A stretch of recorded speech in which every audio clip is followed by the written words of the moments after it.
Canada की गद्दारी। Trudeau ने बेशर्मी की सारी हदें पार की। अब कह रहे हैं भारत कर रहा साइबर जासूसी। इन दिनों कनाडा और भारत के तल्ख रिश्ते एक बार फिर जग जाहिर हो गए। गौरतलब है कि कनाडा खालिस्तानी आतंकवादी हरदीप सिंह निज्जर की हत्या का आरोप भारत पर लगाता है, लेकिन कनाडा ने अब गद्दारी की सारी सीमा पार कर दी। कनाडा ने साइबर सुरक्षा के लिए कनाडाई केंद्र द्वारा प्रकाशित अपनी वार्षिक खतरे की रिपोर्ट में कहा कि वे भारत से तथा कथित राज्य प्रायोजित हैकिंग और साइबर जासूसी के प्रयासों के लिए तैयारी कर रहा है।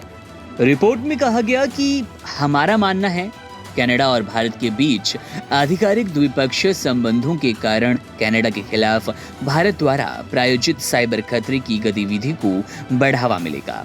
रिपोर्ट में भारत को चीन, रूस, ईरान और उत्तर कोरिया के साथ राज्य विरोधी के रूप में वर्गीकृत किया गया। कनाडा ने भारत पर कनाडा के लिए खतरा पैदा करने वाले साइबर कार्यक्रम बनाने का भी आरोप लगाया।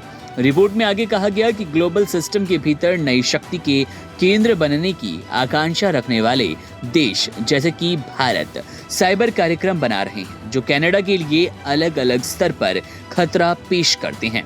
गौरतलब है कि भारत ने कनाडा से अपने उच्च आयुक्त और 5 अन्य राजनयिकों को वापस बुला लिया क्योंकि उन्हें ब्रिटिश कोलंबिया में खालिस्तानी आतंकवादी हरदीप सिंह निज्जर, जो कि एक कनाडाई नागरिक था, 2023 में हुई उसकी हत्या के कनाडाई जांच में रुचि के व्यक्ति के रूप में नामित किया गया था।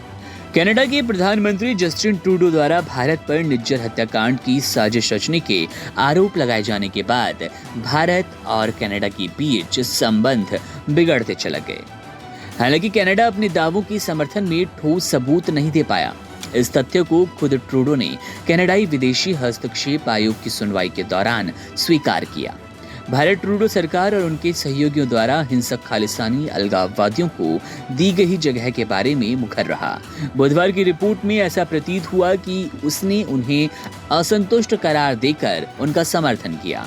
रिपोर्ट में कहा गया कि जबकि उभरते हुए देश अपने साइबर प्रयासों को घरेलू खतरे और क्षेत्रीय प्रतिद्वंदियों पर केंद्रित करते हैं, वे अपनी साइबर क्षमताओं को उपयोग विदेशों में रहने वाले कार्यकर्ताओं और असंतुष्टों पर नजर रखने, निगरानी करने के लिए करते हैं। हमारा आकलन है कि भारत सरकार द्वारा प्रायोजित साइबर खतरा पैदा करने वाले लोग जासूसी के उद्देश्य से कनाडा सरकार के नेटवर्क के खिलाफ साइबर खतरा गतिविधि संचालित करते हैं। इस पूरे मामले के बाद सोशल मीडिया के एक वर्ग ने ट्रूडो की भी आलोचना शुरू कर दी। ट्रूडो सरकार के इस कदम की जमकर आलोचना हुई। कनाडा के 2025-26 के राष्ट्रीय साइबर खतरा आकलन में पहली बार चीन, रशिया, ईरान और उत्तर कोरिया के साथ भारत का नाम शामिल किया गया। यह स्पष्ट है कि कनाडा भारत को एक विरोधी के रूप में देख रहा है और यही कारण है कि लगातार दोनों देशों के बीच संबंध बिगड़ते जा रहे हैं। भारत के विदेश मंत्री एस जयशंकर ने भी साफ किया है कि आतंकवाद की कोई जगह नहीं है। ट्रूडो को यानी कि कनाडा को अपने तेवर तीखे दिखाने काम करने पड़ेंगे, तेवर नर्म करने पड़ेंगे, उसके बाद ही वे भारत से किसी तरह की उम्मीद कर सकते हैं।